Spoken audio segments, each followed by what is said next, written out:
नमस्कार. The Sunil Tambe show मध्ये आपलं स्वागत आहे. गेल्या काही दिवसांमध्ये महाराष्ट्रामध्ये अशा घडामोडी घडल्या, म्हणजे विशेषतः एक पुण्यामध्ये झाली की तळ्यातला गणपती म्हणजे सारसबागेतला जो गणपती आहे त्या सारसबागेमध्ये बासी ईद साजरी करायला मुसलमान येतात म्हणून की ते उद्यान बंद करावं, कारण त्यामुळे हिंदूंच्या भावनांना किंवा हिंदूंच्या धार्मिक भावनांना धक्का पोचतो, अशी तक्रार, लेखी तक्रार पुण्याच्या खासदाराने केली आणि त्यामुळे पुणे महापालिकेने त्या दिवशी ते उद्यान बंद ठेवलेलं होतं. दुसरं घटना घडली ती शनी शिंगणापूरची, की काही हिंदुत्ववादी संघटनांनी मागणी केली की तिकडे त्या शनी शिंगणापूरच्या देवस्थानामध्ये किंवा त्या मंदिरात काम करणारे जे मुसलमान आहेत त्यांना कामावरून काढून टाका. आणि तो वादाचा मुद्दा आहे किंवा त्याच्यात कामाला होते की नाही वगैरे हा सगळा मुद्दा वेगळा, परंतु अशी मागणी करणं म्हणजे आपण हिंदू हे मुसलमानांपासून वेगळे आहे आणि राष्ट्रभक्त म्हणजे हिंदू भक्तच असतात किंवा हिंदुत्ववादी हेच राष्ट्रभक्त असतात, अशा प्रकारची मांडणी, आणि ती नुसती मांडणीच नाही तर अशा प्रकारची चळवळच मोठ्या प्रमाणावर सुरू झालेली आहे. आणि या संबंधात चर्चा करायला माझ्याबरोबर आज आहेत पैगंबर शेख. पैगंबर शेख हे इस्लाही सोशल मीडिया फाउंडेशन या संस्थेचे कार्यकर्ते, त्याचे संस्थापकही आहेत. आणि ही संस्था काय काम करते, कारण इस्लाही या अरबी शब्दाचा मराठी अर्थ आहे सुधारणा, म्हणजे सुधारणावादी सोशल फाउंडेशन असं त्यांच्या संस्थेचं नामकरण होईल मराठीमध्ये, म्हणजे सुधारणावादी सोशल फाउंडेशन असं त्यांच्या संस्थेचं मराठी नामकरण होईल. तेव्हा आज मी त्यांच्याशी चर्चा करणार आहे. तर पहिल्यांदा आपण जाणून घेऊया इस्लाही सोशल मीडिया फाउंडेशन या संस्थेबद्दल. नमस्कार पैगंबर, इथे आल्याबद्दल तुमचे आभार. तर पहिला प्रश्न असा की इस्लाही सोशल मीडिया फाउंडेशन ही संस्था साधारणपणे स्थापन करण्याची गरज काय वाटली आणि केव्हा स्थापन करण्यात आली? झालं असं की आपण उपक्रम जे राबवायचो ते सगळ्यात पहिल्यांदा वैयक्तिक पातळीवर राबवायचो. ज्यावेळी आपण आपला पहिला उपक्रम आर्थिक कुर्बानी सुरू केला होता, तो ज्यावेळी 12 वर्षापूर्वी सुरू केला होता त्यावेळी त्याला असं काही नाव नव्हतं. कुर्बानी अशीही एवढंच फक्त नाव आपण दिलं होतं आणि आपली त्यामागची भूमिका काय आहे बुवा हे आपण त्यावेळी सांगितलं होतं. नंतर सर्वात पहिल्यांदा आपण 2018 साली तो उपक्रम आपण सार्वजनिक केला. 2018च्या आधी आपण काय करायचो, आधी केले मग सांगितले. मग 2018ला आपण काय केलं की करायच्या आधी आपण अनाउन्समेंट केली आणि किती लोक सामील होतात ते पाहू म्हणलं. असं काय आपल्या डोक्यामध्ये नव्हतं की एवढंच काहीतरी करायचंय, असंच काहीतरी करायचंय, असं काही डोक्यामध्ये नव्हतं. मग आपण त्यावेळेस जो उपक्रम सुरू केला होता तो केला होता कुर्बानी केरळसाठी. केरळमध्ये पूर आला होता खूप मोठ्या प्रमाणामध्ये आणि त्यावेळी आपण सीएम फंडामध्ये पैसे टाकण्याचं लोकांना आव्हान केलं होतं आणि लोकांनी सीएम फंडामध्ये पैसे टाकले, आपल्या सांगण्यावर टाकले लोकांनी पैसे. काय कुर्बानी आता हा काय, हे जरा आधी स्पष्ट करून सांगा ना. हा ते सांगतो. आधी काय म्हणतात स्थापन करायची गरज का पडली ते सांगतो. मग त्याच्यानंतर आपण 2019 साली ह्याच्यामध्ये सांगली आणि याच्यामध्ये पूर आला. मग त्यावेळी आपण कुर्बानी कोल्हापूर सांगली पूरग्रस्तांसाठी असा उपक्रम आपण 2019 साली राबवला. आता त्यावेळेस लोक पैसे कुठे पाठवणार? मग त्यावेळेस आपल्याकडे काही संस्था रजिस्टर वगैरे काही नव्हती. मग आपण आपल्या अकाउंटवर पैसे घ्यायचो आणि लोकांनी पैसे पाठवले मग आपल्या अकाउंटवर आणि आपण त्यावेळेस पासूनच आपण हिशोब वगैरे सगळं फेसबुकवर टाकण्याची आपल्याला सवय. मग त्यानंतर 2020 साली आपण ते केलं. मग 2020 सालापासून आपण आर्थिक कुर्बानी शिक्षणासाठी सुरू केली. आपण कुर्बानी अशीही पासून 2020 पर्यंत आर्थिक कुर्बानी शिक्षणासाठी सुरू झाली. मग त्यानंतर आपण पैसे आपल्या अकाउंटवरच घेत होतो. मग नंतर म्हणाले की हे अकाउंटवर घेणं बरोबर नाहीये. मग म्हणलं की आपण आपल्या संस्थेचं एक वेगळं अकाउंट करूया. मग म्हणलं की संस्था रजिस्टर करावी लागते. मग आपण संस्था रजिस्टर केली. मग तोपर्यंत आपण फक्त काय टाकायचो, ज्यावेळेस आपण कोल्हापूरमध्ये गेलो होतो मदत करायला आणि त्या कोल्हापूरमध्ये एका ग्रामपंचायतीमध्ये आपण मदत केली होती. साधारण 500 पेक्षा जास्त किट वगैरे वाटले होते आपण आणि त्या लोकांनी आपल्याला एक पत्र दिलं आभाराचं ग्रामपंचायतीनं आणि ते म्हणले याच्यावर संस्थेचं नाव काय टाकू? मी म्हणलं सोशल मीडिया फाउंडेशन टाकून द्या. असा तो विषय झाला. मग त्यांनी ते सोशल मीडिया फाउंडेशन टाकलं आणि त्याच्यानंतर ज्यावेळी आपण रजिस्ट्रेशनसाठी गेलो त्यावेळी सोशल मीडिया फाउंडेशन हे नावच भेटलं नाही आपल्याला. मग म्हणलं आता काय टाकावं? त्याच्यानंतर मग आपण म्हणलं की आपण सुधारणावाद या विषयावर काम करतोय. मग म्हणलं Islahi social media reforming social media foundation असंही टाकून पाहिलं, ते पण नाही आलं. मग त्यानंतर मग इस्लाही सोशल मीडिया फाउंडेशन टाकलं आणि ते ॲक्सेप्ट झालं. आणि त्याच्यानंतर मग ते इस्लाही सोशल मीडिया फाउंडेशन आलं आणि त्याची स्थापना जी आहे ती झाली आणि त्याचं अकाउंट पण आलं. आता अकाउंटवरच लोक पैसे पाठवतात. राहिला विषय तुम्ही सांगताय ते कुर्बानी संदर्भातला. तर कुर्बानी संदर्भात आपण काय भूमिका मांडली, की सुरुवातीची जी आपली भूमिका होती ती ही होती, की कुराणामध्ये लिहिलेलं आहे. ज्यावेळेस आपण पहिल्यांदा कुराण वाचलं, त्यावेळी कुराणामध्ये आपल्याला असं लिहिलेलं आपल्याला मिळालं, की तुम्ही कुर्बान केलेल्या प्राण्याच्या मांसाचा तुकडाही आणि रक्ताचा एक थेंबही अल्लाहपर्यंत पोहोचत नाही. पोहोचते ती फक्त तुमची निष्ठा पोहोचते. मग या एका कुराणमधल्या आयातीवरून आपण म्हणालो, की जर त्या गोष्टी अल्लाहपर्यंत पोहोचत नाही, तर अल्लाहला त्या गोष्टीची गरजही नाहीये, तर आपण त्या गोष्टी का करतोय बुवा? हा सगळ्यात पहिला प्रश्न आपण मांडला. मग त्यानंतर कुर्बानीच्या खोलामध्ये जसं-जसं आपण जायला लागलो, त्यानंतर आपण म्हणालो, की ही कुर्बानी प्रतिकात्मक आहे, सिम्बॉलिक आहे ही. तुम्ही जी प्राण्याची कुर्बानी देताय ती पण सिम्बॉलिक आहे. आधी बकरी ईदच्या शुभेच्छा देताना लोकं फक्त बकरी ईदच्या हार्दिक शुभेच्छा एवढंच बोलायचे. मग ज्यावेळेसपासून आपण म्हणालो, की ही कुर्बानी प्रतिकात्मक आहे, ही सिम्बॉलिक आहे, त्यावेळेसपासून सगळेजण शुभेच्छा देताना आता टाकतात त्यागाचं प्रतीक जे आहे म्हणून बकरी ईदच्या शुभेच्छा. आता ते सगळ्यांनी ट्रेंड सुरू केलाय. बरं. नक्की काय विषय आहे बुवा तो? मग आपण त्याच्या खोलामध्ये जाऊन त्या गोष्टी मांडण्याचा प्रयत्न केला. मग म्हणलं त्यागाचं प्रतीक म्हणजे काय बुवा म्हणलं? मग त्या इतिहासामध्ये आपण गेलो, की इब्राहिम अलैहिस्सलाम जे होते त्यांना मुलगा झाला होता. त्यांना 2 मुलं होती. एक इस्माईल अलैहिस्सलाम आणि एक इस्हाक अलैहिस्सलाम. तर त्याच्यानंतर अल्लाहने त्यांना कुर्बानी प्राणप्रिय वस्तूची जी आहे, त्यांच्या प्रिय वस्तूची कुर्बानी मागितली. मग प्रिय वस्तूची कुर्बानी मागितल्यानंतर त्यांनी काय विचार केला, माझी प्रिय वस्तू कुठली आहे बुवा? माझी प्रिय वस्तू माझा मुलगा आहे. मग त्याच्यानंतर त्यांनी त्यांची कुर्बानी देण्याचं ठरवलं. ठीक आहे. आणि मग त्याच्यामध्ये वेगवेगळ्या कथा आहेत परिप्रेक्ष्य, की बाबा मग ते कुर्बानी द्यायला गेले. त्या ठिकाणी एक बोकड सदृश प्राणी आला. मग त्याच्यानंतर काय आहे, वरतून मग देवदूत आला आणि त्यांनी मग जिब्राईल म्हणतात त्यांना. मग त्यांनी ते बोकड दिला वगैरे, ती सुरीच चालली नाही वगैरे. अशा बऱ्याच त्याच्या मागे कथा वगैरे आहेत. मात्र आज पहिल्यांदा मी या इंटरव्ह्यूच्या निमित्ताने सांगतोय, की ती घटना घडल्यानंतर ज्या घटनेच्या स्मृतिप्रित्यर्थ आज हे मुस्लिम समाजाचे लोक ज्या पद्धतीने कुर्बानी वगैरे देतात प्राण्याची, त्या पद्धतीची कुर्बानी इब्राहिम अलैहिस्सलाम यांनी देखील त्याच्यानंतर कधीही दिलेली नाहीये. त्यांच्या आयुष्यामध्ये तेवढी एकच घटना आहे.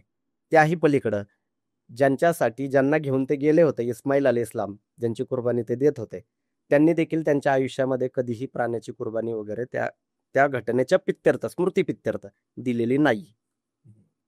आता हा झाला एक नवीन विषय, ठीक आहे. पण तुम्ही जी काही कुर्बानी देताय ती प्रतीक आहे. ते काय की अल्लाहच्या मार्गामध्ये आम्ही सांगतात हे, की अल्लाहच्या मार्गामध्ये आम्ही रक्तही सांडवू शकतो आणि प्राणही देऊ शकतो. ठीक आहे.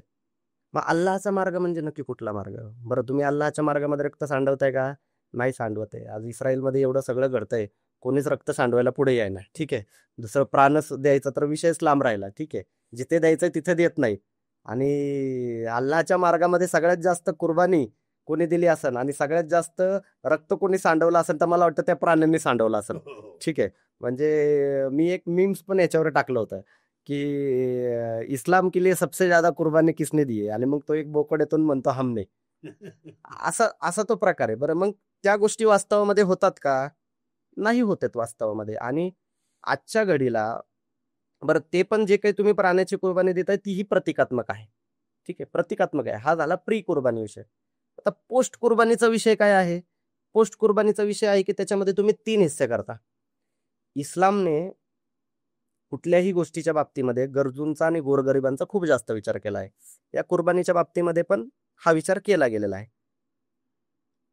आता पोस्ट कुर्बानीमध्ये सगळ्यात पहिला विषय हा येतो, की तुम्ही एका प्राण्याची कुर्बानी देता. ठीक आहे. ती कुर्बानी देताना तुमच्या मनामध्ये नियत काय असते, की अल्लाहच्या मार्गामध्ये मी रक्तही सांडवेल आणि प्राणही देईल.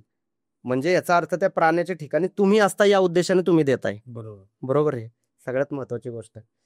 आणि बरं, त्याचंच मटण म्हणजे स्वतःच मटण तुम्ही वाटताय. असा एक विषय तो झाला. हा एक दुसरा विषय त्याच्यामध्ये. मग आता त्या मटणाचे 3 भाग करायचे. ठीक आहे. मग ते 3 भागामध्ये तुम्हाला गोरगरिबांसाठी तुम्ही मटण देताय. गोरगरिबांचा एक आहे तुमचे नातेवाईक, आप्तेष्टांचा आणि एक आहे स्वतःचा. ही सामाजिकता आहे, त्याच्यामध्ये काही आपल्याला आक्षेप घेण्याचं काही कारण नाहीये. मात्र सध्याच्या घडीला असे कोण गरजू आहेत ज्यांना मटणाची गरज आहे? आज मुस्लिम एरियामध्ये जर गेलात तुम्ही, तर आठवड्याला 1-2 ते 3 वेळा मटण खाणारे मुस्लिम समाजातले लोक तुम्हाला मिळतील, ज्यांना हे गोरगरीब समजतात. ठीक आहे. बरं, ह्याचा अर्थ कुर्बानीचा पहिल्या हिस्स्याचा जो मुख्य उद्देश आहे तो मुख्य उद्देश पूर्ण होत नाही. बरं, म्हणजे गोरगरिबांना जर तुमच्या मटणाची गरज नाहीये, तर तुमच्या नातेवाईकांनी आणि मित्रमंडळींचा विषय सोडूनच द्या तुम्ही. आणि नातेवाईकांनी मित्रमंडळींचा विषय सोडून द्यायचा आहे, तर तुम्ही स्वतः एवढे सधन आहात, तुम्ही कुर्बानी देताय स्वतः, तर याचा अर्थ तुम्ही स्वतः मटण घेऊन खाऊ शकता. याचा अर्थ कुर्बानी दिल्यानंतरचा जो काही उद्देश आहे मुख्य, तो उद्देश पण सफल होत नाहीये. आता त्याच ठिकाणी ज्या ठिकाणी तुम्ही मटण देताय, त्याच परिसरामध्ये, त्याच भागामध्ये तुम्ही त्या लोकांना मी म्हणालो की विचारा, सर्वे करा की किती जण असे आहेत जे आठवड्यातनं किती वेळा मटण खातात हे विचार. 1 किंवा 2 वेळा, 3 वेळा मिळतील.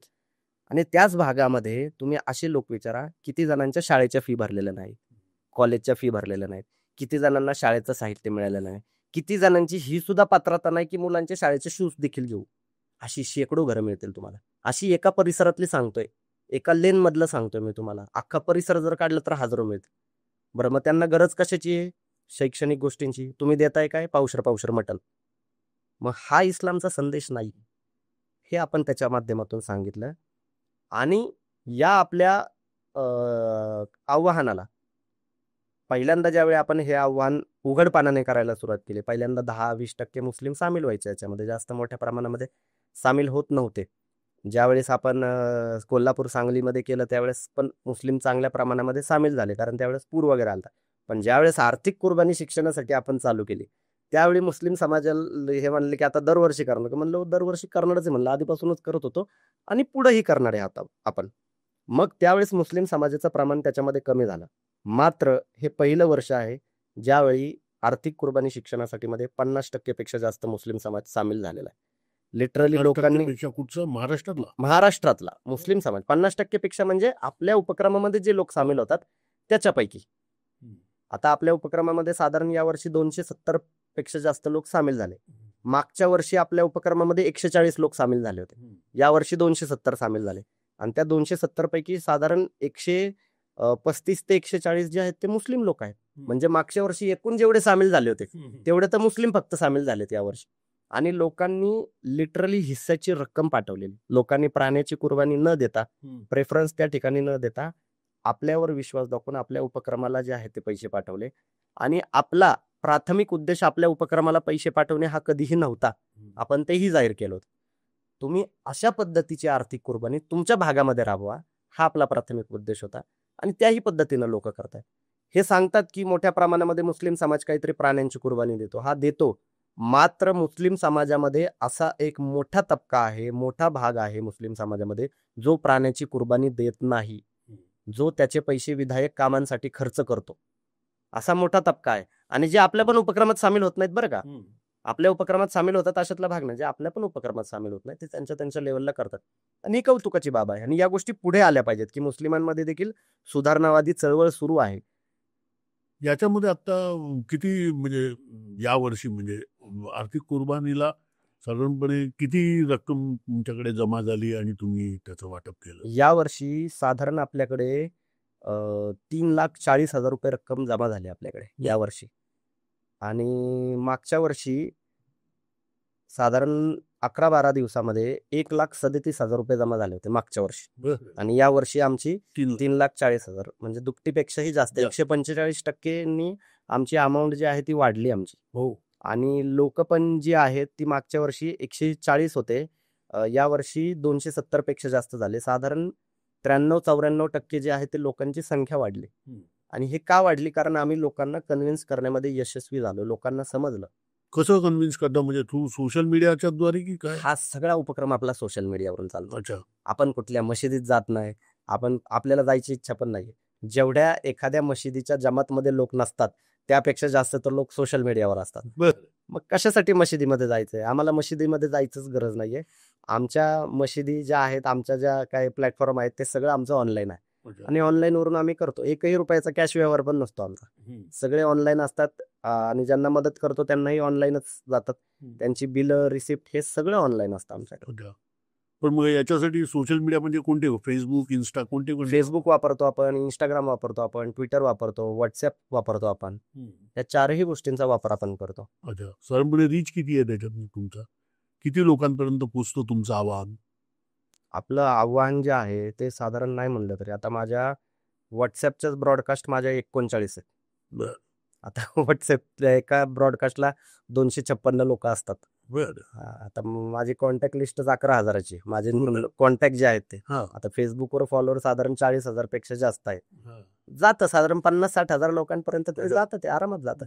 आणि मशिदींमध्ये पण टीका होते आपल्यावर याच्या बाबतीमध्ये. होऊ द्या टीका, व्हायला पण पाहिजे, चर्चा व्हायला पाहिजे. टीका होऊ द्या, चर्चा होऊ द्या. मी चुकीचं आहे का ते चुकीचं आहे ते लोक ठरवतील. चिडू नका फक्त, आमचं एवढंच म्हणणं आहे. चिडलात तुम्ही की आम्ही पण चिडतो. मग ज्याच्याशिवाय आणखी इस्लाही फाउंडेशनचा काय उपक्रम, म्हणजे एक आर्थिक हा झाला. त्याला त्यानंतर आपल्याला- जकात शिक्षणासाठी आहे. आपण असाच उपक्रम रमजानमध्ये पण राबवतो. रमजानमध्ये मुस्लिम समाज जकातची रक्कम काढत असतो. 2.5% ती रक्कम असते. आणि ती रक्कम काढल्यानंतर जी आहे ती रक्कम जनरली मशिदी आणि मदरशांमध्ये वापरली जाते. तर त्या रकमेतून देखील आपण शैक्षणिक जी आहे ती मदत करतो. यावर्षी जकात शिक्षणासाठी मधून आपण 5 लाखपेक्षा जास्त रक्कम जमा केली यावर्षी. आता दोन्ही उपक्रमाचे मिळून साधारण 8,40,000 आमची रक्कम यावर्षी गेली. आणि ही कोणत्या मुलांना ती दिली जाते? ही सगळी जी काही रक्कम जमा झालेली आहे त्याच्यातून गरजू विद्यार्थ्यांना मदत होते. सगळ्यात चांगली गोष्ट तर काय, आपण म्हणतो की बऱ्याच ठिकाणी म्हणतो की हिंदू मुस्लिम एकतेचं प्रतीक आहे. एखाद्या दर्ग्याला म्हणतो, एखादा उरूस असेल, यात्रा असेल, जत्रा असेल, त्याला आपण म्हणतो हिंदू मुस्लिम एकतेचं प्रतीक आहे. मला असं वाटतं की काही दिवसांनी, काही वर्षांनी जे आहे ते लोक म्हणतील की जकात शिक्षणासाठी आणि आर्थिक कुर्बानी शिक्षणासाठी हे 2 उपक्रम हिंदू मुस्लिम एकतेचे प्रतीक आहे. कारण दोन्ही उपक्रमामध्ये सगळ्या धर्माचे लोक सामील होतात आपले. बरं. आणि सगळ्या धर्माच्या गरजू विद्यार्थ्यांना त्याच्यातून मदत होते. यावर्षी जकात शिक्षणासाठी मधून आपण पाटणमधली एक शाळा आहे जिल्हा परिषदची, धनगर वस्ती मधील शाळा, अख्खी शाळा पेंट करून दिली आपण पूर्ण. पेंटिंग आणि काय म्हणतात त्याला, हे कलरिंग आणि पेंटिंग दोन्ही करून दिले. म्हणजे त्याच्यावर चित्र वगैरे ते असतं, त्याही गोष्टी आपण करून दिल्या. दुसरी गोष्ट, आता एका ठिकाणी आपण गोरे बुद्रुक आहे सिंहगडच्या पायथ्याला, जिल्हा परिषदची शाळा आहे. त्या शाळेमध्ये आपण एक प्रयोगशाळा देतोय. त्या प्रयोगशाळेला नाव आपण सत्यशोधक प्रयोगशाळा देतोय. महात्मा फुलेंचा आणि सावित्रीबाई फुलेंचा फोटो वरती लावतोय आपण. तर ही सगळी कामं आपण करतोय. बऱ्याच सेमी उर्दू शाळांना देखील आपण मदत केलेली आहे त्याच्या माध्यमातून. बन गार्डनला उर्दू शाळा आहे, तिथे केलेली आहे. रामटेकडीमध्ये उर्दू शाळा आहे, तिथे केलेली आहे. कात्रजमध्ये उर्दू शाळा आहे, तिथे केलेली आहे. बऱ्याच शाळा आपण कव्हर केलेल्या आहेत त्याच्या माध्यमातून. आणि इंडिव्हिज्युअल लेवलला काही स्पर्धा परीक्षेचे विद्यार्थी असतील त्यांना मदत केलेली आहे. काही विद्यार्थ्यांनी MBBS करतात, त्यांची फीस भरलेली आहे. असे खूप आहेत. म्हणजे पण हे तुम्हाला, हे जे लाभार्थी आहेत थोडक्यात, हे कसे काय तुम्ही आयडेंटिफाय करता? आपले प्रतिनिधी आहेत ना ज्या त्या ठिकाणी. आज महाराष्ट्राचा असा एकही तालुका नाही ज्या तालुक्यामध्ये आणि गावामध्ये, तालुका सोडून द्या, गावांमध्ये आपले प्रतिनिधी नाहीत. असा एकही गाव नाही महाराष्ट्रात. बरं. सगळ्या गावांमध्ये आणि सगळ्या तालुक्यांमध्ये आपले प्रतिनिधी आहेत. आणि ते चेक करतात. आणि आपल्याकडं सगळे जे काही लोक येतात ते सगळे गरजू असतात, ऑथेंटिक असतात. कुठलंच असं हे नसतं. म्हणजे चेक करूनच घेतो आपण पूर्ण. शाळा पण चेक करून घेतो आपण, त्याच्यानंतर माणूस पण चेक करून घेतो. एखाद्याने कोणी जर सांगितलं तर तिथं दुसरा माणूस पाठवून आपण त्या सगळ्या गोष्टींची शहानिशा करतो आपण. आणि डॉक्युमेंट आधी पाहतो आपण. अच्छा. कॉलेजमध्ये आहे का, ID कार्ड घेतो आपण कॉलेजचं. एखाद्याला फी द्यायची असेल तर त्याचं ID कार्ड घेतो. ID कार्ड गळ्यात घालून त्यांचा फोटो घेतो आपण. हा, म्हणजे ID कार्ड वेगळं, माणूस वेगळा असं नको व्हायला बा, त्या पद्धतीने घेतो. मार्कलिस्ट घेतो आपण. या सगळ्या गोष्टी आपण घेतो आणि त्याच्यानंतरच मदत करतो. डायरेक्ट मदत नाही करत आपण. आपण मदत करायची घाई नाही करत. आपण एकदम व्यवस्थित प्रोसिजर वाईजच जातो एकदम. आणि याच्याशिवाय म्हणतो म्हणजे एक शिक्षणासाठी असलेली आर्थिक मदत, हे झालं. ती कुर्बानी असेल किंवा जकात असेल. आणखी दुसरा कोणता? या पलीकडं सगळ्यात म्हणजे महाराष्ट्रामध्ये हॉट टॉपिक चाललेला असतो आपल्याकडून, तो आहे बुरखामुक्ती अभियानाचा. बरं. आणि बुरखामुक्ती अभियानावर पण आपण काम करतो की हा बुरखा वगैरे जो आहे ही कशी अननेसेसरी गोष्ट आहे, गरजेचं नाहीये. हे कसं गुलामीचं प्रतीक आहे आणि त्याच्यातून महिलांना काय सुरक्षित वगैरे वाटतं, हा कसा खोटेपणा आहे, या गोष्टी आपण व्यवस्थित पद्धतीनं सिद्ध करून सांगतो लोकांना. आणि याही गोष्टी सोशल मीडियावरून चालू आहेत. म्हणजे सुनील सर, तुम्हाला सांगतो की माझ्या फेसबुकच्या पोस्ट वाचून कितीतरी महिलांचे बुरखे बंद झालेले आहेत. अरे वा. आणि त्यांनी फोन करून सांगितलंय. असे नाही की आपण काहीतरी कार्यक्रम घेतलाय बुवा हा. 100-150 लोकांचा आणि बोलवलंय आणि मग सांगितलंय की आता बुरख्याचा आपल्याला काहीतरी कार्यक्रम घ्यायचा आहे. काही नाही. आपण सोशल मीडियावरून लोकांना आव्हान केलेलं आहे, का बाबा घालायचंय, काय गरज आहे या गोष्टीची. आणि कितीतरी लोकांनी बुरखे बंद केले. तुमच्या माहितीसाठी सांगतो की एक जुबेर अत्तार नावाचा मुलगा होता. रात्री 1 वाजता त्याने मला मेसेज केला होता फेसबुकवर. आणि मी नाव का घेतोय, कारण आता मी त्याचं नाव घेऊ शकतो, कारण तो तेवढा कॉन्फिडन्स झालाय म्हणून. बरं. मग त्याने मला मेसेज केला, म्हणला बाई मी तुमचा खूप मोठा फॉलोअर आहे म्हणला. मग त्याला म्हणला मी फोन करू का. त्याने रात्री 1 वाजता फोन केला आणि म्हणला मी माझ्या बहिणीचा बुरखा बंद केला म्हणाले. अरे वा. आता हा एक विषय झाला. मग आपला कॉन्फिडन्स वाढला खूप. मग आता त्याच्यावर पोस्ट वगैरे टाकल्या. मग त्याच्यानंतर काही जणांचे अजून जणांचे फोन आला. म्हणलं आम्ही पण बुरखा बंद केलाय म्हणले, पण आम्ही तुम्हाला सांगितलं नाही म्हणाल नाही का. मी म्हणलं ठीक आहे. मग त्यानंतर अकोल्यामधून एका मुलीचा मला मेसेज आला होता की आमच्या तिथे तुमच्या फेसबुकच्या पोस्ट पाहून एका वडिलांनी त्यांच्या डिग्रीचं शिक्षण घेणाऱ्या 2 मुलींचा बुरखा बंद केला अकोल्यामध्ये. आणि मी अकोल्यामध्ये गेलो होतो आणि त्यावेळेस ज्यांच्या मुळे त्या गोष्टी घडल्या, त्या ज्यांनी आपल्याला कनेक्ट करून दिलं, त्यांची आणि हमीद दाभोळकर सरांची बोलणं करून दिलं होतं. त्यानंतर मग त्यांनी ज्यांनी बंद केला होता त्यांना तिकडच्या स्थानिक मुस्लिमांनी त्रास पण दिला, कारण ते पण माझी फेसबुकची वॉल बघत होते की हे काय चाललंय बुवा. आणि त्याच्यानंतर मग ते म्हणाले नाही नाही ह्यांच्यामुळे आम्ही नाही केला. मी म्हणलं माझं नाव घेऊ नका. आमचा उद्देश समाजात बदल होणे आहे. आमचं नाव घेणं हा नाही. तुम्ही रोज मला शिव्या घाला आणि तुमच्यात सुधारणा करा म्हणलं. आम्हाला तसंही चालन म्हणलं, कारण आम्हाला काही व्यक्तिप्रामाण्यवादी आम्ही नाही आहोत. काय आमच्याशिवाय काही समाजात सुधारणा होणार नाही असंही आमचं काही म्हणणं नाही. तुमची सुधारणा तुम्ही करा, आम्हाला शिव्या घाला, काय प्रॉब्लेम आहे. त्या पलीकडे जाऊन मग आम्ही म्हणाले की अशा गोष्टी घडतायत. मग म्हणलं की एका बापाला आपल्या मुलीचा बुरखा बंद करणं सोपं आहे, एका भावाला आपल्या बहिणीचा बुरखा बंद करणं त्या मानाने सोपंच आहे. मात्र एका नवऱ्याने जोपर्यंत आपल्या बायकोचा बुरखा बंद करत नाही तोपर्यंत आमची काहीतरी चळवळ यशस्वी झाली असं आम्हाला काही वाटणार नाही. आणि मला आले ना मग फोन. मग भोसरीमधनं मेहबूब मुजावर यांचा फोन आला.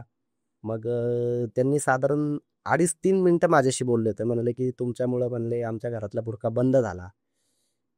मग त्यांची व्हॉइस रेकॉर्डिंग जी होती, आमची कॉल रेकॉर्डिंग, मी ती हमीद दाभोळकर सरांना पाठवली. म्हणले ऐका म्हणले हे असं असं घडतंय म्हणले खूप मोठा बदल घडतोय. मग एक मुलानी म्हणून होते साताराचे, त्यांच्या म्हणजे मिसेस माझ्यासोबत डायरेक्ट बोलल्या. त्या म्हणाले की, आणि त्या मला लिटरली माझं कराडमध्ये व्याख्यान होतं, त्या भेटायला आल्या होत्या खास, ते आणि त्यांच्या मिसेस ज्या आहेत त्या खास.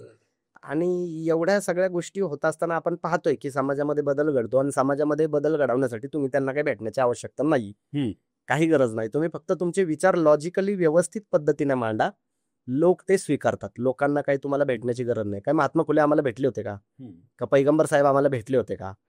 तरी पण आम्ही त्यांच्या विचारांमध्ये जे काही सुधारणावादी विचार या काळासाठी जे लागू होतात ते आपण घेऊनच चाललोय ना पुढे. मग त्या पद्धतीनं लोक ऐकतात. आणि आत्ताच्या घडीला ज्या पद्धतीनं बुरखाच्या बाबतीमध्ये समाजामध्ये नाकारण्याचं देखील कॉन्फिडन्स जे आहे का, ते समाजामध्ये हळूहळू निर्माण व्हायला लागले. आपला बुरख्याला त्या पद्धतीचा विरोध नाहीये. आमचं म्हणणं आहे की तुम्ही पोशाख स्वातंत्र्य द्या, महिलांना काय परिधान करायचं हे महिलांना विचार करू द्या. पण तुम्ही तसं काही वातावरण ठेवलेलं नाहीये. हे म्हणतात की महिला स्वतःहून घालतात, स्वेच्छेने महिला घालत नाही. ते लहानपणापासून ते बिंबवलेलं असतात. तुम्ही शाळेत गेला की मग जाताना ते मखनी घालावी लागते. मग त्याच्यानंतर ते मखनीचं रूपांतर हळूहळू बुरख्यामध्ये होते. ते घालतं कोण? मुलगी स्वतःहून घालते का? कमी महिला असतात, मुली असतात ज्या स्वतःहून मखनी घालतात, बुरखा घालतात. पण खूप अशा महिला असतात ज्यांना ते नाकारायचं पण असतं. मग नाकारणाऱ्या महिलांसाठी आपल्याकडे काही सोय आहे का नाही, हा प्रश्न आहे. आणि ती सोय नाहीये, ती सोय आपण निर्माण करतोय आता, ती झाली पाहिजे. दुसरा एक असा प्रश्न म्हणजे जो पहलगामच्या वेळेला पण झाला की ते आयत म्हणून दाखवा, असं ते हिंदू मुसलमान काय आहे.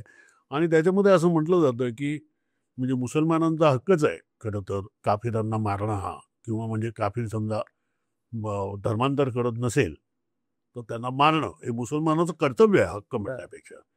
तर या संबंधात तुमची काय म्हणजे काय याची एक तर धार्मिक हे काय आहे यातली तरतूद?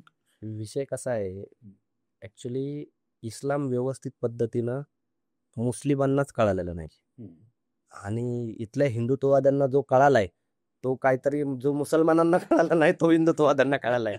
असा प्रॉब्लेम झालेला आहे. म्हणजे बरेचसे शब्द हे मुसलमानांनाच माहिती नव्हते. ते गजवाए हिंद वगैरे, दारुल हरब वगैरे, दारुल इस्लाम, हे शब्द मुसलमानांना माहित नव्हते. हे सगळे शब्द सांगामुळे आम्हाला समजलं.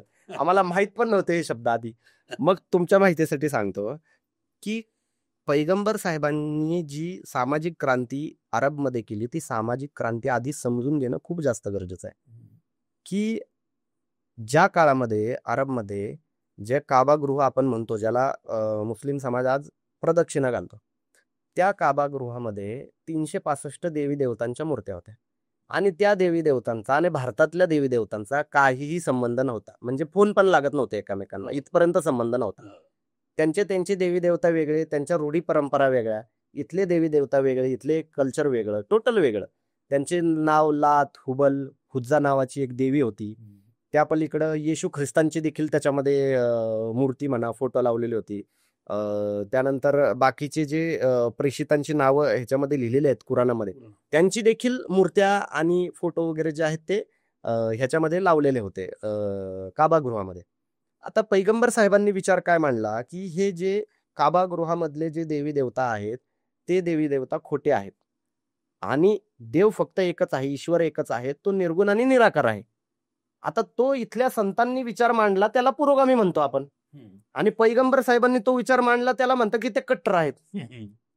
ह्या यांचा वैचारिक दिवाळखोरपणा. राजाराम मोहन राय यांनी देखील एकेश्वरवादाचा हे केलेला आहे. महात्मा फुले देखील जगाचा निर्मिक आहे धनी एक, त्या पद्धतीनं त्यांनी सांगितलेलं आहे. तर त्यांनी एकेश्वरवादाचा पुरस्कार केला आणि ते म्हणाले की त्यांनी मूर्तीपूजा नाकारली. आता राजाराम मोहन रायनी पण मूर्तीपूजा नाकारलेली. असे खूप जण आहेत ज्यांनी मूर्तीपूजा नाकारलेली आहे.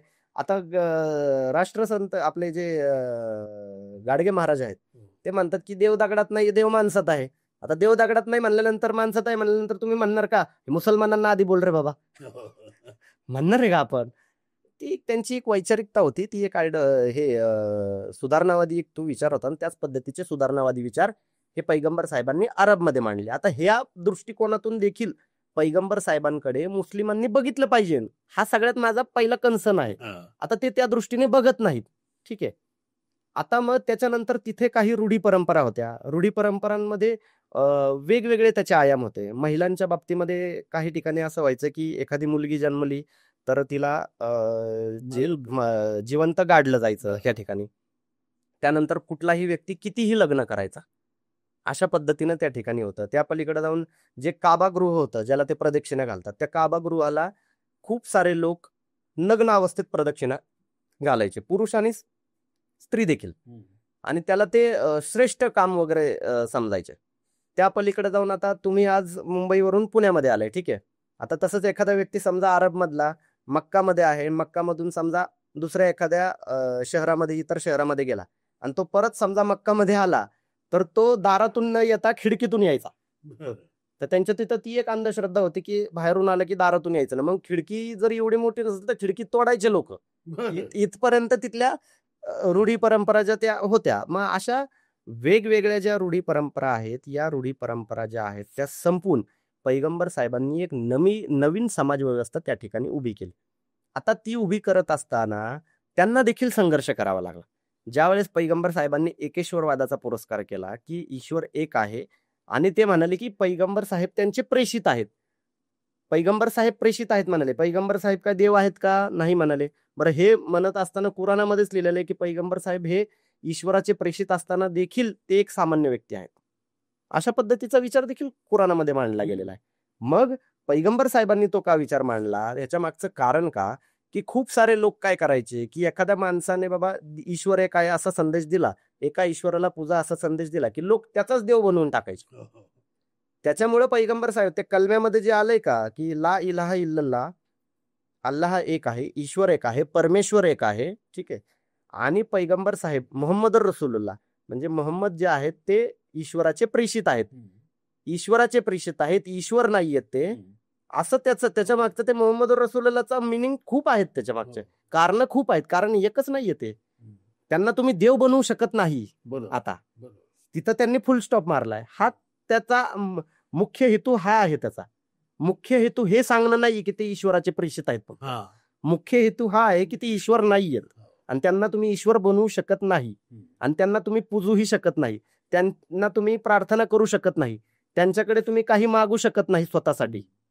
या गोष्टी पैगंबर साहेबांना त्याच्यातून सांगायच्या होत्या आणि हा पुरोगामी विचार त्यांनी त्या काळात मांडला. आता ते करत असताना तिथले जे काही आता या भारतीय चष्म्यातून जर आपण पाहिलं की पुरोहितवादी विचारांचे जे लोक होते त्या ठिकाणी, ज्यांचं त्या काबाच्या ह्याच्यावर देवी देवतांवर असल्यानंतर त्याच्यावर जो काही व्यवसाय वगैरे चालायचा आणि त्यांच्या ज्या काही यात्रा वगैरे वेगवेगळ्या शहरातून लोक आपापले देव वगैरे घेऊन यायचे, त्यात भारतातला एकही माणूस जात नव्हता देव घेऊन. हा पण एक विषय आहे. सगळे तिथलेच जे वाळवंटी प्रदेशातले जे लोक होते तेच यायचे. मला म्हणायचंय काय की आपण जगामध्ये असली दुसरी काहीतरी व्यवस्था आहे हे पण मान्य केलं पाहिजे. हे काय म्हणतात, जगामध्ये जिथं काही दिसते सगळं आमचंच आहे, वेगळं काही नाहीच आहे जगामध्ये. भारतात एवढी विविधता आहे तशी जगामध्ये असू शकत नाही का? मग त्या ठिकाणी घेऊन यायचे. मग त्या लोकांनी पैगंबर साहेबांना विरोध केला.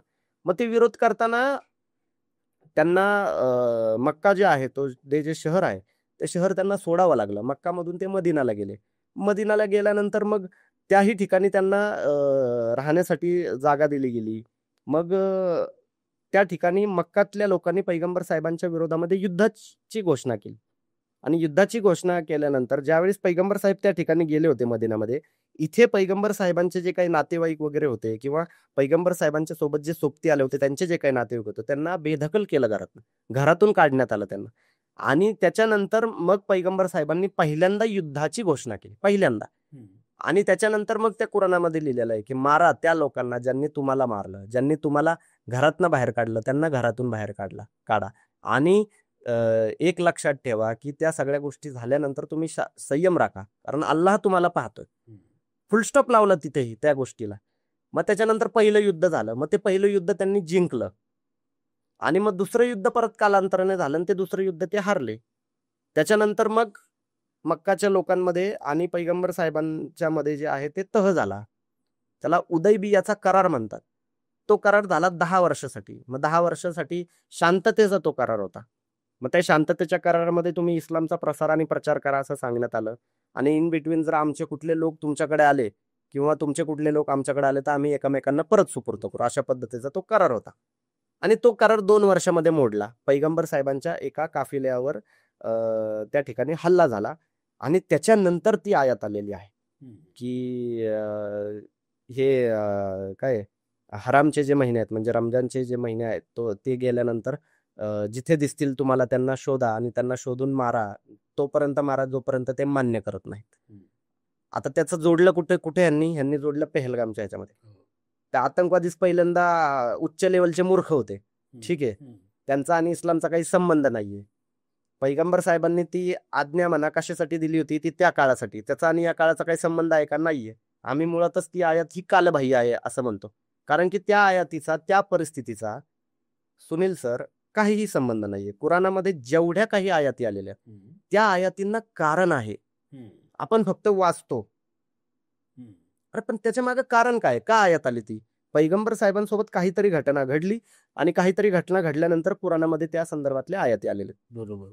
याच्या पलीकडं कुराणामध्ये तुम्हाला इतर प्रेषितांच्या विषयी सोडला तर काहीही विषय नाहीये, काहीही नाहीये कुराणामध्ये. मानवतेचा संदेश आहे, मात्र तो पैगंबर साहेबांच्या आयुष्यामध्ये काय काय घडलं त्याच्या अनुषंगानेच त्या सगळ्या गोष्टी आहेत. आता ह्यांनी जे काही पहलगाममध्ये केलं की काफिरांना वगैरे मारा वगैरे असं सगळ्या गोष्टी सांगितल्या, मुळात त्याचा आणि ह्याचा काहीही संबंध नाही. त्याच्यामध्ये ते काय आतंकवाद्यांनी तो हेतू परस्पर घडवलेला हल्ला आहे. भारतभरामध्ये आज जर पाहाल तुम्ही तर हिंदू मुस्लिम हे टेन्शनफुल वातावरण मीडियामध्ये आहे, प्रचंड मीडियामध्ये. ग्राउंडवर ज्यावेळी आपण फिरतो अर्धा एक तास न्यूज चॅनल बघायचा, आपण पूर्णपणे हिप्नोटाईज होतो आणि ते अर्धा एक तास पाहिल्यानंतर एका तासानंतर थोड्या वेळासाठी बाहेर निघायचं आणि ग्राउंड पाहायचं. ग्राउंडवर तर काहीच नसतं, सगळं व्यवस्थित चाललेलं असतं. तर हे जे टेन्सफुल वातावरण आहे, या टेन्सफुल वातावरणाचा फायदा जो आहे तो त्या आतंकवाद्यांनी दहशतवाद्यांनी घेतला आणि त्यांनी आजही पर्यंत पूर्ण इतिहासामध्ये कधी कोणाला धर्म विचारून मारलं गेलं नाही, त्यांनी धर्म विचारून मारलं. बरं, आता हे म्हणतात की तो जिहाद होता, काफिरांना जे हे काय धरून मारा वगैरे सांगितलं, त्यावेळी त्या ठिकाणी ते मारणारे जे काही आतंकवादी होते ते 3-4 आतंकवादी होते ते, आणि त्यांनी गोळ्यांनी मारायला सुरुवात केली. त्याच ठिकाणी सय्यद हुसेन नावाचा एक व्यक्ती होता. तो व्यक्ती त्या आतंकवाद्यांच्या अंगावर धावून गेला आणि त्यांनी त्या आतंकवाद्यांची बंदूक हिसकावून घेण्याचा प्रयत्न केला आणि आतंकवाद्यांनी त्यांना गोळ्या घातल्या. आतंकवादी त्यांना कलमा वगैरे म्हणाले नाही, नाही हो. त्याला गोळ्या घातल्या डायरेक्ट. आता मग तो जो सय्यद हुसेन होता तो खरा जिहादी होता. जिहाद म्हणजे काय, की कुठल्याही गोष्टीसाठी प्रयत्नांची पराकाष्ठा करणे म्हणजे जिहाद. सय्यद हुसेन याने त्या लोकांना वाचवण्यासाठी प्रयत्नांची पराकाष्ठा केली आणि ती प्रयत्नांची पराकाष्ठा करताना त्याचा जीव गेला आणि त्याचं स्थान जन्नतमध्ये. बरोबर. हे नरकवासी आहेत. ही भूमिका का मांडत नाही? या पद्धतीनं मांडली पाहिजे ती भूमिका, आणि ते मांडत नाहीत आणि त्या पद्धतीने ते सांगत नाहीत. बरं, ती गोष्ट घडल्यानंतर एअर इंडियाचे तिकिटाचे दर तिप्पट चौपट वाढले आणि तिथले जे स्थानिक लोक होते त्यांनी त्या लोकांना फ्रीमध्ये राहण्यासाठी दिलं, जेवण दिलं, राहण्याच्या सगळ्या सोयी करून दिल्या. मग आता त्या ठिकाणी त्याच्या बाबतीमध्ये तुम्ही कसं बघाल? मग भारतभरामध्ये कधीही भारतातला एवढा मुस्लिम रस्त्यावर उतरत नाही, एक लक्षात घ्या. पेहलगामच्या हल्ल्यानंतर भारतभरातला मुस्लिम हा रस्त्यावर उतरला, आंदोलन करू लागला, निषेध करू लागला. का करू लागला? घाबरला म्हणून करू लागला का? मुस्लिम मरायला घाबरत नाही, त्यांना काही फरक पडत नाही त्या गोष्टीचा. मॉब लिचिंग मध्येही मरतायत, कुणीतरी ट्रेनमध्ये गोळ्या घालतात तिथेही मरतायत. एखादे अजून 10, 15, 100, 200, 1000 जण अजून दंगलीमध्ये मेले असते. मात्र मुस्लिम का रस्त्यावर उतरले? कारण ती भूमिका त्यांना पटली नाही. ती भूमिका जी धर्माच्या नावावर ते करत होते ती भूमिका त्यांना पटली नाही. त्याच्यामुळे इस्लाम बदनाम होतोय, आम्ही ज्या धर्मावर चालतोय तो धर्म बदनाम होतोय, ही भावना त्यांच्यामध्ये निर्माण झाली आणि त्याच्यामुळे ते रस्त्यावर मोठ्या प्रमाणामध्ये उतरले आणि त्यांनी निषेध केला. आणि त्या भूमिकेचं सगळीकडे स्वागत करायचं सोडून तो स्वागत गेला लांब. हिंदुत्ववाद्यांचे वेगळे मोर्चे निघालेत. बरं, मला म्हणायचंय काय, की मग जो उद्देश त्यांचा होता आतंकवाद्यांचा या देशामध्ये हिंदू मुस्लिम दुफळी माजवण्याचा, तो उद्देश त्यांनी गोळ्या घालून 50% साध्य केला आणि हे 50% आंदोलन करून साध्य करत होते. का हिंदू मुस्लिम एकतेची आंदोलनं निघू शकत नव्हती? निघू शकत होती, काढायची होती. आणि ही आंदोलनं सगळी सरकारी पक्षाकडून निघतात. वाईट ह्याचं वाटतं. विरोधकांनी काढली तर भाग वेगळा, विरोधकांना राजकारण करायचं असतं असं. मात्र सरकारी पक्षाचं हे काम असतं की देशामध्ये शांतता आणि व्यवस्था टिकवून ठेवणं. ह्यांनी तरी काढायला पाहिजे. नरेंद्र मोदींसारख्या माणसांनी रस्त्यावर निघायचं होतं. मी तर म्हणतो की मोठमोठ्या इमामांना, मौलानांना, मुफ्तींना सोबत घेऊन आंदोलन, शांतता रॅली काढायची होती. जगाने दखल घेतली असती त्या गोष्टीची. मग हे काय करतात? बिहारमध्ये जाऊन प्रचार करतात आणि तिथून काश्मीरमधून लोक निघालेत पळत सुटत आपापल्या घरी. आणि काय देश सुरक्षित हातो मी खरंच सांगतो. त्या ठिकाणी एखादा जर असताना भेडणाराच, तर तो तिथंच थांबला असता काश्मीरला आणि म्हणाला असतं की मी बघतो आता कुठला आतंकवादी येतो, आमची चूक झाली सुरक्षेमध्ये, आता बघतो कुठला आतंकवादी येतो. आणि देशाची माफी मागितली असती पहिली गोष्ट, की आम्ही सुरक्षा आता इथून पुढे तुम्हाला पुरवतो, तुम्ही या, हे आपलं पर्यटन स्थळ आहे, काश्मीर आपलं आहे, आपण तिथून पळून येतोय. ही चांगली गोष्ट नाहीये. आता याच्यावरून एक म्हणजे बरोबर, आता आपण इकडे आलो की पुण्यामध्येच, म्हणजे याच्यानंतरच पुण्यामध्ये घडलं ते, त्याच्या अगोदर तर इकडे घडलं होतं, नंतर इथे नगरला शनी शिंगणापूर. ते पुण्याला जे हे झालं, आता मी म्हटलं ते सारसबागेमध्ये किंवा तळ्यातल्या गणपतीच्या, काय प्रकार, म्हणजे मी असं ऐकलं की पूर्वापार लोक तिकडे यायचे, की यावर्षीच बंद करण्यात आलं का?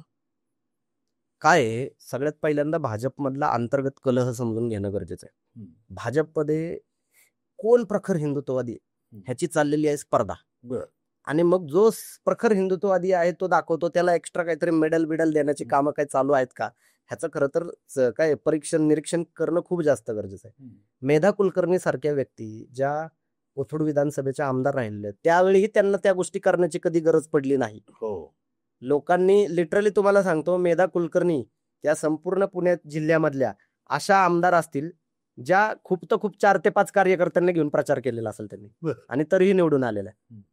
आणि लोक पण खूप काय त्यांच्या मागं वगैरे प्रचाराला गेलेले, अशातला काही भाग नाहीये. एवढ्या कमी कष्ट घेऊन झालेल्या आमदार या मेधा कुलकर्णी यांना कधी या गोष्टी करण्याची गरज नव्हती. मात्र ते महानगरपालिकेचं उद्यानाचा तरी विषय आपण घेऊच. त्याच्या आधी पुण्यामध्ये कुठल्या तरी एका शाळेमध्ये कुठली तरी ती भिंत कुणीतरी हिरवा रंग दिला असेल. अहो, तुम्ही लोकसभेच्या खासदार आहात, तुमची पातळी काय असली पाहिजे? वैचारिक पातळी, कृतीची पातळी, तुम्ही येताय आणि ती भिंत हिरवी करताय, भगवी करताय. तुमचं ते काम आहे. एका खासदाराचं हे काम आहे. म्हणजे तो एक विषय झाला. त्याच्यानंतर देखील आम्ही त्यांच्यावर टीका केलाय की खासदारांची ही खरं कामं आहेत का? मग मेधा कुलकर्णींनी त्याच्यानंतर मध्ये ते शेख सल्ला दर्गा आहे, तिथे काहीतरी महाशिवरात्रीचा कार्यक्रम चालू होता. मग आजान झाली, मग ते आजान बंद करण्यासाठी गेल्या. अरे आमची महाशिवरात्र चालू आहे. अरे आपल्या देशामध्ये सगळे सण सोबतच साजरे होतात. सगळे सण सोबत. आता अक्षय तृतीयाला कधी कधी रमजान ईद सोबत येते. मग काय आपण म्हणायचं का बाबा अक्षय तृतीया आहे, आता आज शिरखुर्मा बनवू नका, असं म्हणू शकतो का? पॅरलली सगळ्या गोष्टी आपल्या तिथे चालू असतात ना. सगळ्या धर्माचे लोक आहेत आपल्या तिथे. आता एखाद्या प्रधानमंत्र्याचा वाढदिवस असला तर आपण म्हणणार का अरे आज प्रधानमंत्र्याचा वाढदिवस आहे, तुमचा वाढदिवस नका करू. माझ्या बायकोचा वाढदिवस प्रधानमंत्र्याच्या वाढदिवसाला असतो 17 सप्टेंबरला. मग आता नका करू म्हणायचं का? वेगवेगळ्या सणांना सगळ्याच धर्माचे लोक त्या ठिकाणी येतात आणि मुस्लिम लोक देखील बासी ईदला त्या ठिकाणी येतात. त्याच्या मागचं पण कारण आहे. ते काय खूप असं काहीतरी सेलिब्रेशन सामूहिकरित्या काहीतरी करतात अशातला काही भाग नाहीये. बासी ईदला मुस्लिम समाजामध्ये ट्रेंड काय आहे की रमजान ईदच्या दिवशी म्हणा किंवा बकरी ईदच्या दिवशी म्हणा, सणवाराच्या दिवशी महिला या खूप त्रासलेल्या असतात, त्यांना कामं खूप असतात.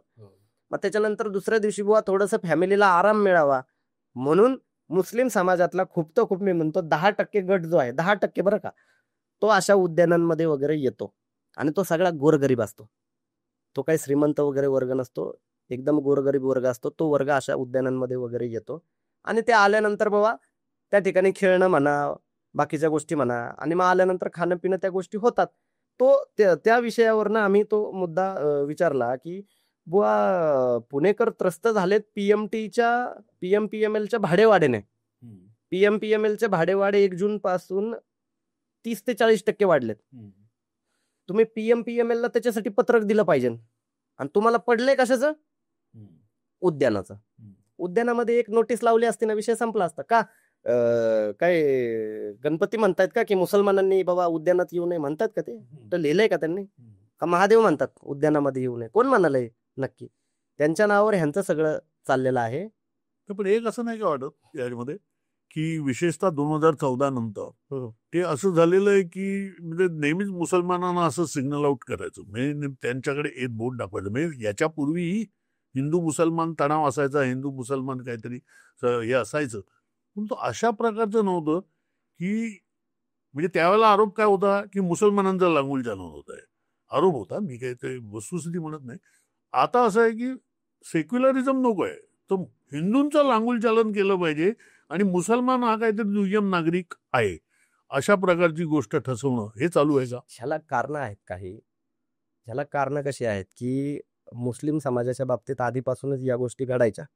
मात्र ज्यावेळी आपल्या देशामध्ये शहाबानो प्रकरण घडलं, ट्रिपल तलाकच्या बाबतीतले जे कायदे आहेत त्याला आपण नकार दिला, आपण पोटगीचा कायदा येत होता तर त्याला आपण नकार दिला, या सगळ्या गोष्टी देखील तेवढ्याच कारणीभूत आहे. मी एकांगी या विषयावर बोलणार नाही, कारण मुस्लिमांमध्ये देखील सुधारणावादी विषय न स्वीकारले गेल्याने आणि त्या विषयाचं भांडवल करून हिंदू धर्मीयांना कट्टरवादी करण्यासाठी हिंदुत्ववाद्यांनी जो आहे त्याचा वापर केला आणि त्या वापर करण्यामध्ये ते खूप जास्त यशस्वी झाले. आणि 2014 नंतर झालं काय की 2014 नंतर त्यांना एक हाती सत्ता मिळाली आणि एक हाती सत्ता मिळाल्यानंतर त्यांना हवंय त्या पद्धतीने मीडिया पूर्णपणे हातामध्ये आल्यानंतर मुख्य जे मुद्दे आहेत त्या मुख्य मुद्द्यांपासून लांब पळवलं. जोपर्यंत या देशामध्ये नोटबंदी झाली नव्हती तोपर्यंत या देशामध्ये व्यवस्थित चाललेलं होतं. लोकांना आर्थिक फटका बसलेला नव्हता. लोकांना या हिंदू मुस्लिमचं काही देणं घेणं नव्हतं, कारण लोक सधन होते तोपर्यंत. नोटबंदी जशी झाली, लोकांना आर्थिक फटका जसा बसला, त्याच्यानंतर हे प्रकार जास्त वाढलेले आहे की लोकांना मग तुमचा आर्थिक समस्या उद्भवलेली आहे, मग तुम्हाला डिस्ट्रॅक्ट कसं करायचं, मग हिंदू मुस्लिम विषय जे आहेत ते जास्त पेटवले गेले. लॉकडाऊन मध्ये देखील तेच केलं. मूर्खासारखं 8 वाजता यायचं म्हणायचं कलसे देश बंद, असं कोण करतं? कुणीच करत नाही. मग त्या पद्धतीने तो देश बंद केला आणि त्याचं मग त्या कोरोनाचं खापर त्या तबलिकींवर फोडलं. तबलिकी इथं आढळ, तबलिकी तिथं आढळ, जसं की ते दुर्मिळच प्राणी आहे. अशा पद्धतीने त्यांनी प्रमोशन केलं ना त्या गोष्टीचं. मग कुठल्याही प्रॉब्लेम मध्ये मुसलमान नावाचं काहीतरी शोधायचं आणि मग ह्या सगळ्या समस्येला हेच कसे जबाबदार आहेत हेच त्या ठिकाणी ठसवण्याचा प्रयत्न करायचा आणि मुख्य समस्येपासून लांब पळायचं. हे करून त्यांना असं वाटतं की मुसलमानांचं शोषण होत आहे, पण ह्याच्यामध्ये हिंदू धर्मीयांचं देखील मोठ्या प्रमाणात शोषण होतंय. कारण ज्या पद्धतीनं या देशातला समाज हा 2014 पूर्वी राहायचा, लोक खाऊन पिऊन 3 वेळेस जेवण करून काँग्रेसला शिव्या घालायची लिटरली. आता 3 वेळचं जेवण न करता देखील भाजपला शिव्या घालू शकत नाही तुम्ही, कारण त्यांच्या राष्ट्रभक्तीच्या व्याख्या बदलल्या. आता ते म्हणतो की हिंदू म्हणजेच राष्ट्रभक्त. हिंदू म्हणजे राष्ट्रभक्त नाही, भाजपमध्ये जो आहे तो राष्ट्रभक्त. आता काय ते काल परवा ते बडगुजर काल ते भाजपमध्ये प्रवेश करणार, म्हणजे लिटरली चला ते भुजबळांचा विषय थोड्या वेळासाठी बाजूला ठेवू की त्यांच्या बाबतीमध्ये फडणवीसांनी भ्रष्टाचाराचे आरोप केले होते, तुम्ही जेलमध्ये गेला नाही, तुम्ही काय क्रांतिकारक नाही, तुम्ही भ्रष्टाचार केल्यामधून जेलमध्ये गेले, आणि मंत्रिपदासाठी त्यांनी स्वागत केलं फडणवीसांनी. आणि बडगुजरांचा विषय हा त्यांच्यापेक्षा जास्त बेकार आहे की ते काय दाऊद सोबत असलेला काय तो सलीम कुत्ता वगैरे त्याच्याबरोबर त्याचे संबंध आहेत, अशा पद्धतीने पार्ट्यामध्ये गेलं, मेहुडॉन गाण्यावर नाचले, फडणवीसांनी त्याच्यावर टीका केली. आणि आज तुम्ही म्हणताय की त्यांनी हिंदुत्व स्वीकारलं. अरे तुमच्याकडे काय ते काय म्हणतात शुद्धीकरणाची काही मशीन वगैरे आहे का काय, की म्हणजे एखादा माणूस तुमच्या पक्षात आला की तो राष्ट्रभक्त? हा विषय हिंदू धर्मियांशी निगडीतच नाहीये. हा विषय भाजपमध्ये असलेल्या मनुवादी विचारसरणी मानणाऱ्या 5 ते 10% हिंदुत्ववाद्यांचा आहे भाजपमध्ये असलेलं, बरं का. कारण भाजपच्या नावावर देखील भाजपच्या पक्षामध्ये जे भाजपला मतदान करतात त्यांना देखील हे विषय आवडत नाहीत. शनी शिंगणापूरचे विषय आवडत नाहीत त्यांना हे सारसबागेमध्ये जे घडतं ते आवडत नाही. कुठला भाजपचा अख्खा पक्ष कधी रस्त्यावर असतो सांगा मला? कधीच नसतो. त्यांना इंटरेस्ट पण नसतो ह्या गोष्टीमध्ये, कारण त्यांना माहिती आहे हे चुकीचं चाललंय. पण ते तरीही त्यांना का मतदान करतात? कारण त्यांना हे घाबरवलं गेलेलं आहे, अशा पद्धतीची परिस्थिती इलेक्शनच्या वेळी निर्माण करतात म्हणून ते मतदान करतात. नाहीतर त्यांचा ह्या गोष्टीला समर्थन नाहीये. हे एवढं टोकाचा द्वेष पसरून देशामध्ये त्या पद्धतीची परिस्थिती का निर्माण होत नाही? कारण इथला हिंदू समाज हा समजूतदार आहे, त्यांना समजतंय काय घडतंय काय नाही. मात्र ते विरोधात देखील का बोलत नाहीत? कारण देशद्रोहीचा ठिपका कोण लावून घेणार, त्याच्यामुळे ते बोलत नाही. एक असं म्हटलं जातं की मुसलमान म्हटल्यानंतर एक मराठी आणि उत्तर भारतातले जे मुसलमान आहेत, म्हणजे अशी सिरियसली मागच्या वेळेला यानेच कलीम अजीज आला होता ना, कलीम अजीम बरोबर बोलत होतो, तर त्याचं म्हणणं हे जे सगळे या मशिदींमधले जे कोणते मुल्ला मौलवी जे आहेत हे सगळे उत्तर भारतातले आहेत, आणि तिकडचा मुसलमान आणि महाराष्ट्रातला मुसलमान याच्यामध्ये फरक आहे सांस्कृतिक. हे कितपत त्याच्यात तथ्य आहे?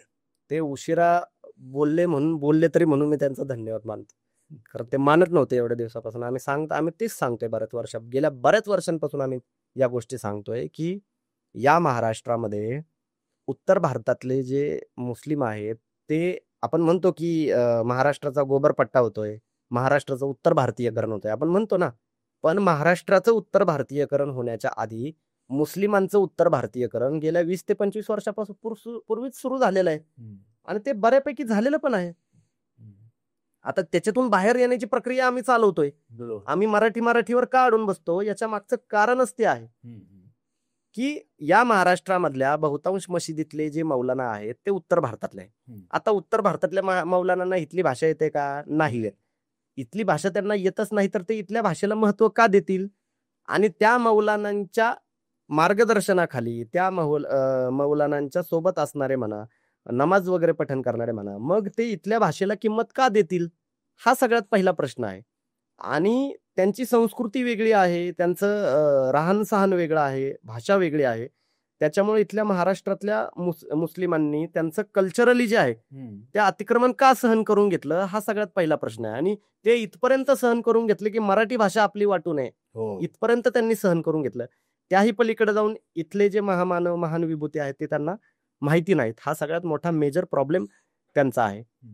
उत्तर भारतातले मुस्लिम आणि उत्तर भारतातले हिंदू हे या महाराष्ट्रामध्ये चांगलं राहतात, खूप चांगलं राहतात. तुम्ही पहा जिथे तिथे त्यांचं कम्युनिकेशन वगैरे एकदम, कारण त्यांचं कल्चरली त्यांचं बॉन्डिंग चांगलं, त्यांना माहिती आहे. मात्र आजही तुमच्या माहितीसाठी सांगतो की उत्तर भारतातला एखादा हिंदू असेल आणि तो हिंदीमध्ये जर बोलत असेल तर इथला जो मराठी आहे, जो हिंदू मराठी आहे, तो त्या गोष्टी सहसा सहन करून घेत नाही, ऍक्सेप्ट करत नाही. त्याचा ऍक्सेप्टन्सचा जो रेट आहे तो 50% असेल किंवा 40% असेल. मात्र मुस्लिमांमध्ये हा ऍक्सेप्टन्सचा रेट जास्त आहे, तो 70-80% पर्यंत जातो. खूप कमी मुस्लिम असे आहेत जे ते ऍक्सेप्ट करत नाहीत की तुम्ही मराठीमध्ये बोला बुवा, कारण भाषाच त्यांनी पूर्णपणे चेंज केल्यामुळे हा प्रॉब्लेम झालाय. त्याच्या पलीकडे जाऊन मुस्लिम समाजाचं कल्चरली नुकसान होण्यामागे ज्या जमात निघालेल्या आहेत, त्या 4 महिन्याच्या 3 महिन्याच्या जमात, ह्याच्यावर अजून ते बोललेले नाहीत. त्यांनी बोलायला पाहिजे. मी तर म्हणतो की बोला, हाणल्यापर्यंत त्यांना समजणार नाही ना की तुमचं काय चुकलंय बुवा नक्की. आता मला त्याच्यावर पण लिहायचं की हे 3-4 महिने जमातला जाणं जे आहे ते पूर्णपणे बंद करा. याने काहीही लाभ समाजाचा होत नाहीये. याच्यामध्ये हे म्हणतात की या जमातला वगैरे गेल्यानंतर व्यसनाधीनता वगैरे सुटते वगैरे, ह्या सगळ्या गोष्टी त्या तुम्ही तुमच्या स्थानिक मशिदींमध्ये देखील सोडवू शकता. आणि या जमातमधून आलेल्या लोकांशी देखील तुम्ही चर्चेला बसल्यानंतर हे म्हणतात की तुम्ही आलिमशी बोला, मुफ्तीशी बोला. मग 4 महिने जाऊन तू काय केलं बुवा, हा माझा प्रश्न असतो. कल्चरली डिस्ट्रॅक्ट कसा होतो माणूस, की सुनील सर आणि मी, समजा बरं का, तुम्ही माझ्यापेक्षा मोठे आहात, तर आपण एका शाळेमध्ये शिकलोय पहिलीपासून. आता 1ली ते 5वी आपण हाफ पॅन्टवर होतो. 6वी नंतर आपली हाफ पॅन्टची फुल पॅन्ट झाली. 10वी पर्यंत गेलो, 11वीला कॉलेजला वगैरे सोबत होतो, युनिफॉर्म आपला सेम होता. त्यानंतर आपण नोकरीला लागलो, त्यानंतरही आपलं कम्युनिकेशन चालू होतं. अचानक एकदा मी मशिदीमध्ये जातो आणि मशिदीमध्ये गेल्यानंतर मला सांगितलं जातं की अल्लाह की राह में निकलो 4 महिने. आणि मग मी म्हणतो चला बाबा काहीतरी, आता मी पण सदन झालोय, माझं पण पोट भरलंय, पैसा पाणी येतोय माझ्याकडं. मग मी म्हणतो चलो जाएंगे अल्लाह की राह में. मग मी काहीतरी पुण्य प्राप्त करण्याच्या हिशोबाने मी निघतो, ठीक आहे. आणि मग मी निघाल्यानंतर झालं असं की तिथं गेल्यानंतर माझं पूर्ण गेटअपच चेंज झालं. आल्यानंतर माझ्या मिशा बारीक झाल्या, दाढी मोठी झाली. त्यानंतर मी आपला शर्ट पॅन्टवर होतो, तर ते पठाणीवर आलो. मग अचानक एक दिवस सुनील सर मला भेटतात. अरे म्हणतात, ये गेलेला पैगंबर ना आलेला पैगंबर वेगळाच आहे. असा विषय झाला. आणि त्याच्यामुळे झालं काय की हा बदल नक्की कसा काय झाला बुवा, या प्रश्नामध्ये इथला काय म्हणतात बहुसंख्य समाज जो आहे, त्या बहुसंख्य समाजाची कल्चरली जी नाळ आहे ती तोडली गेली. त्याही पलीकडे जाऊन इथपर्यंतच हा पोशाखापर्यंत विषय राहिला का, नाही. मग गावच्या यात्रा जत्रांमध्ये हा आधी सामील व्हायचा. मग आता ते सामील नका होऊ, शिरखे वगैरे हे सांगण्यात आलं. गावच्या यात्रा जत्रा स्थानिक संस्कृतीचा आणि इस्लाम धर्माचा काय संबंध आहे, काही संबंध नाहीये, हे त्यांना समजत नाही. आणि मग त्याच्यामुळे प्रॉब्लेम काय झाला की सांस्कृतिकरित्या मुस्लिम समाज हा हिंदू धर्मीयांपासून वेगळा झाला. आता ही जी स्पेस होती, ही जी गॅप होती, ही हिंदुत्ववाद्यांनी भरून काढली. बरोबर. आणि ते तिथं आले आणि ते काय म्हणले, मुसलमान असेच असतात, मुसलमान तसेच असतात. आणि ते सांगताना मी तिथं होतो का, नव्हतो. मग मी जोपर्यंत तिथं होतो तोपर्यंत दुसरं कोणी येत होतं का, नव्हतं येत. आता ह्यांना मोकळी डोकी मिळाली. मग हा प्रॉब्लेम मुस्लिम समाजाला जोपर्यंत समजत नाही तोपर्यंत ही जी सामाजिक दरी आहे ती भरून निघणार नाही. आता आजच्या घडीला खंडोबाच्या देवस्थानाचा जो मान आहे तो घोड्याचा मान खानांकडे आहे. तुळजाभवानीचा ज्या आहे मंदिर आपलं, त्याचा पानाचा मान अत्तारांकडे आहे. बांगड्यांचा मान मणियारांकडे आहे. आता हे शनी शिंगणापूरवरून काही गाढवं जी आहेत ती आलेली आहेत. आता हे सगळे मानकरी सगळे बंद करायचे का मग आता, ह्याचा विचार ह्यांनी केला पाहिजे. यांनी ऍक्च्युली शनी शिंगणापूरचं देवस्थान जे आहे ते हिंदू मुस्लिम एकतेचं प्रतीक बनवण्यासाठी खूप मोठी संधी यांना मिळाली होती. बरोबर. मात्र ती संधी त्यांनी घालवली असं मला अजून तरी वाटत नाहीये. अजूनही ते त्या गोष्टी करू शकतात. बरोबर, करू शकतात. वेगवेगळ्या ठिकाणी जे गावाचे जे यात्रा जत्रा आहेत ती जी काही मान वगैरे ठेवलेले ते हिंदू मुस्लिम एकता राहावी त्याच्यासाठीच ठेवलेले आहेत. त्याच्या मागे दुसरा काही उद्देश नाहीये. धार्मिक भावना, तुमच्या जे काही श्रद्धा वगैरे हा थोडा वेळ विषय बाजूला ठेवा. मात्र ह्याच्याने हिंदू मुस्लिम एकता दिसते. तुम्ही मोहरमच्या ह्याच्यामध्ये या, किती हिंदू धर्मीय असतात त्या ठिकाणी. मग ही संस्कृती जी आहे आपण का तोडायची, हा सगळ्यात मोठा प्रश्न आहे. ज्या संस्कृतीने लोक एकत्र येतात त्या संस्कृती मला असं वाटतं की त्या अबाधित ठेवा. दर्ग्यावर हिंदू मुस्लिम समाज एकत्र येतो, राहू द्या अबाधित, काही प्रॉब्लेम नाहीये. तर आपलं काय इस्लाही ना, इस्लाही सोशल मीडिया फाउंडेशनचं कार्य आणि अर्थातच पैगंबर शेख यांचे विचार आपण ऐकले. या विषयावर आपण अवश्य कमेंट करावी. आपण कुठून कमेंट करता हेही लिहा. हा एपिसोड शेअर करा आणि लाईकही करा. तुमच्या स्क्रीनवरती तुम्हाला एक जॉईनचं बटन दिसत असेल, त्यावर क्लिक करा आणि इंडी जर्नलला यथाशक्ती मदत करा. धन्यवाद.